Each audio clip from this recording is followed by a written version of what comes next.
Are you wondering what you can buy for $1 million in the Metro West area of Boston? Then this video is for you. You can buy a home in move-in condition in Wellesley, Needham, or even Weston.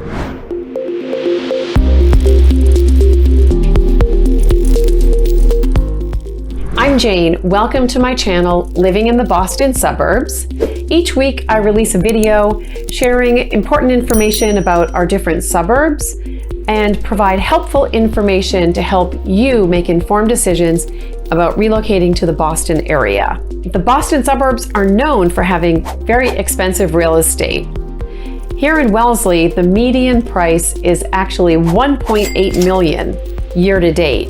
If you would check that number in the spring, it would have been $1.9 million. In general, we're still in a seller's market. We have very limited inventory and we have a pretty active pool of buyers. Interest rates went up a lot in the summer and that has impacted pricing. It's impacted timing. It's made it a little easier for buyers to be successful.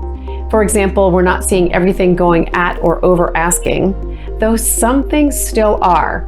So that's what makes it so interesting, and it's why you will need a savvy realtor to guide you through this process. So if you are coming to the area, I'm happy to help. Just send me a note, give me a call, and I can tell you all the things you need to know about moving to Boston. So here are some terrific homes that sold for around $1 million just in the very last few months of 2022. In this video, I'm going to share with you 5 homes that closed in the fourth quarter to give you a snot of what's available. So my criteria was around $1 million and ideally in move-in condition. So, because there's certainly tear downs and homes in lousy condition that might need $500,000 of work. And I don't think that's very helpful for this exercise. So here I just wanted to give you an idea of what you can actually expect that would be move-in ready. So let's start in Wellesley, my hometown. So 81 Seaver Street is a bit of a cut through. There's 3 bedrooms, 2.5 baths of this home. It was listed for $1,125 and it sold for $1,035,000. But as you can see, it's an absolutely gorgeous kitchen, nicely updated, trendy backsplash. One thing to know about Seaver is it's actually a pretty busy road and it also backs up to the high school. So it is super convenient if you have kids walking to school. You are going to get some traffic for people coming and going from the school, and it's close to the major road that takes you to Needham, which is Great Plain Ave. But as you can see, really nice condition. Updated bath, 2 sinks, and a nice big yard. So again, it has a detached 1-car garage. So again, that did not sell at asking. It actually went a little bit below. The next home we're going to talk about is 1 Bow Street. So this is the opposite end of Wellesley. It's a quiet street in a little neighborhood of similar sized homes, really convenient to Route 95. You can walk to Starbucks, you can walk to the CVS and a big restaurant called Paparazzi. So it's a great little area. So this home had 3 beds and 1 bath. It has a 1-car garage under, and it actually was listed for $995 and it sold for $1,050,000. So again, what we're seeing is homes that are presented in immaculate condition, tasteful colors. This one has a nice insert of a gas fireplace and, very important, a white kitchen with stainless appliances. Here's another nice view which shows you the tasteful backsplash, the dining area, and it's a walkout to a nice patio. For total square footage, this house is 1,650 square feet on a very small lot, just 7,142 square feet, not very big. But it's kind of an in-town vibe. The next Wellesley house I'm going to share with you, I absolutely loved. Really cool. It had some outstanding pluses and it had some pretty significant minuses, but the market spoke and it sold over asking. So let's dive in.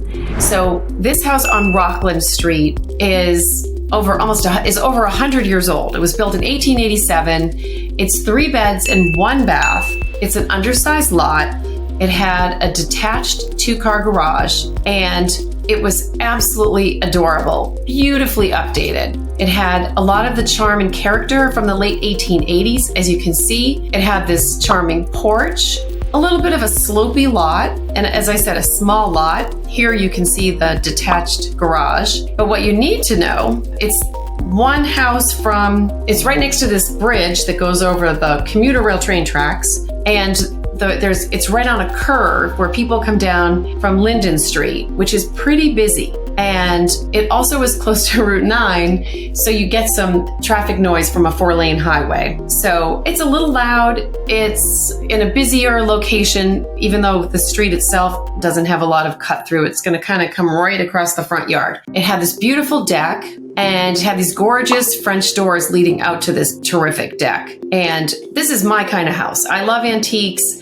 I love things that are updated but keep the character of an older home. But one bath, whew, that's tough. Kitchen's gorgeous, huge Viking range. And this is the little foyer with a nice turned staircase. Here's one of the bedrooms, which has like built-in bureau.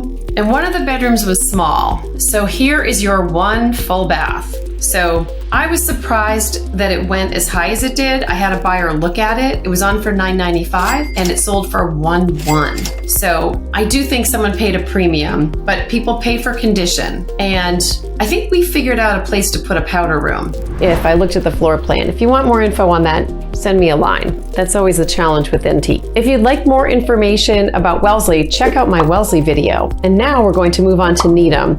And I've also done a couple Needham videos. So take a look at those for more information about the town and the schools, etc. I'm excited to show you this house, which was Sutton Road. It's a ranch built in the 50s. So we now call that mid-century modern. And it has 3 beds, 1.5 baths. It's about 1,350 square feet on a 1/4 acre. Pretty typical lot size for Needham. But again, you'll see that it is beautifully updated, very tasteful colors, and light, bright, clean, hardwood floors throughout. There's a nice fireplace. The dining room has a nice built-in in the corner. Look at the cabinets. If you look closely, you'll see that these are not new cabinets. These have these old hinges, so they're well maintained and they have nice pulls, but these are probably original. And nice granite countertops. Nothing much to show you in the bedrooms. Nice little bath, and here's the lower level basement, which is carpeted and has wood paneling, which with a coat of white paint would be fantastic space. And there's also a screened porch. I'm a sucker for a screened-in porch,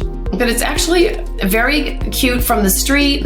It's really close to the playing field. So if your kids are going to play soccer, this is awesome because, as you can see from this map, DeFazio Park is where there's soccer fields for kids of all ages. So it's a convenient location, reasonable distance to some shopping, but you know I'm always about the walk to something. We're moving on to a Cape in Needham. So I talked about different home styles in one of my other videos, and they're very typical of New England, Cape Cod style homes. They're basically 1.5 stories. We are here on Brookline Street, and so Needham runs along Route 95, which is a pretty major route. So yeah, you're gonna get a little bit of noise. Greendale's a pretty busy road, and however, the nice thing about this neighborhood, you are on a hill. However, you can walk to the Mitchell Elementary School, and you can see that you are pretty close to the high school. Here's Needham High School. So you're in a pretty in-town location. And isn't it nice to be able to walk the kids to elementary school? So this is a 4-bed, 2-bath, 1,500 square foot home on about 1/3 of an acre. Very charming, lots of character. So Cape style homes typically have these dormer windows, and this one has a garage under. You don't always see a garage under. And a nice entryway with a turned stair, and really cute and charming. The ceilings are not going to be super high. There's a gas fireplace, right? You walk right into the living room. And again, I can see why this one sold right away because the kitchen is gorgeous. Nice white cabinetry, looks like quartzite countertops, stainless appliances, commercial range, cool light fixtures, open, bright, and clean, and that is what sells. And then if you take a look at the bathroom, it has a nice vanity with a marble countertop, typical of a Cape. The bedrooms are not huge. This is the first floor bedroom. And upstairs you get the slanted ceilings, so they have built in some bureaus. And these are the dormers, which the windows that stick out on the front of the house. But again, shows beautifully. Here's the basement. They've got the laundry in the basement, and they're kind of using it as a gym, though it's pretty much unfinished. And here's a different view of the driveway. There's a nice patio in the back, and this is a great yard. It's really all you need. On to Weston. Not everyone is going to consider this move-in condition, but it's not easy to find something great in Weston for $1 million.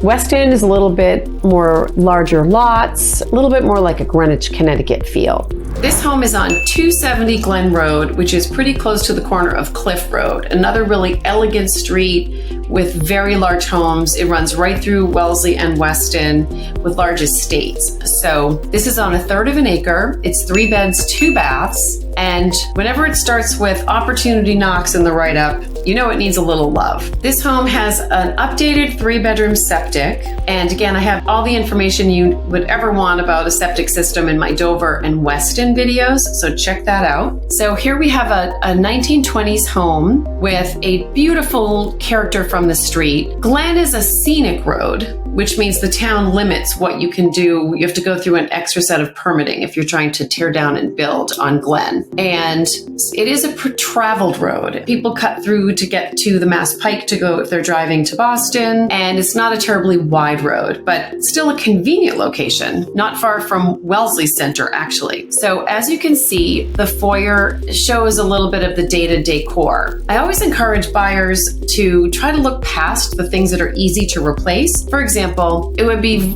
really easy to rip out this oriental looking runner and get the floors refinished. Get the painter or you could take down this border, which just screams 80s. But it has a nice, fireplace. You could change that surround so it isn't so shiny gold. And it looks like it's a red brick fireplace surround that is painted white. So again, perfectly fine white mantle. And then the dining room has character. Okay, if you're coming from another part of the country or maybe another country, I've had buyers say to me, "What is this?" This is a radiator. This is how we heated all our homes 100 years ago. They're usually a hot water radiator or they're a steam system. So it's very cozy to have a radiator to lean on. When we were kids and when our kids were little, they would get close to it because it's cozy warm and read a book. But I find that people who grew up with forced hot air really just want them gone. And decor-wise, people want a more sleek finish. But they're an excellent source of heat. They're made of cast iron. They heat up a little bit slowly, but they maintain their heat nicely. It's just one of those cute, great, quaint things about coming to New England. Okay, again, I can't wait to rip down this border that is a wallpaper border. The kitchen is fine. It has older cabinets. 2 of the appliances are old. They've replaced their dishwasher. The floor could use an update. And again, wallpaper's back, but I don't think this wallpaper is back. And so here you see from the rear. Now what I see with my practiced eye is some rotted wood. It needs paint. It might need new gutters. So all of those things are going to cost you a few bucks to update, but you don't have to do them all at once. And you are in Weston with a fabulous commute to Boston. Now I'll tell you, and you are indeed at $1,050,000. It was listed for $929,000. And I think that was a smart way to do it, to price it so people are looking past the things that need fixing, and they're selling it as a fixer-upper, telling people you can have our plans if you want to expand, but you don't need to. Not everyone needs 4,000 square feet. So you could definitely do some renovations slowly, and it certainly move in move-in condition. It also sold quickly. It sold the very first weekend it was listed, which was in August. There you have it. A snapshot of what you can get for $1 million in Greater Boston. We showed you some Wellesley, some Weston, and some Needham. So if you're considering moving to the Boston area and would like help with your home search, give me a call. I'd be delighted to help you. Thanks for watching.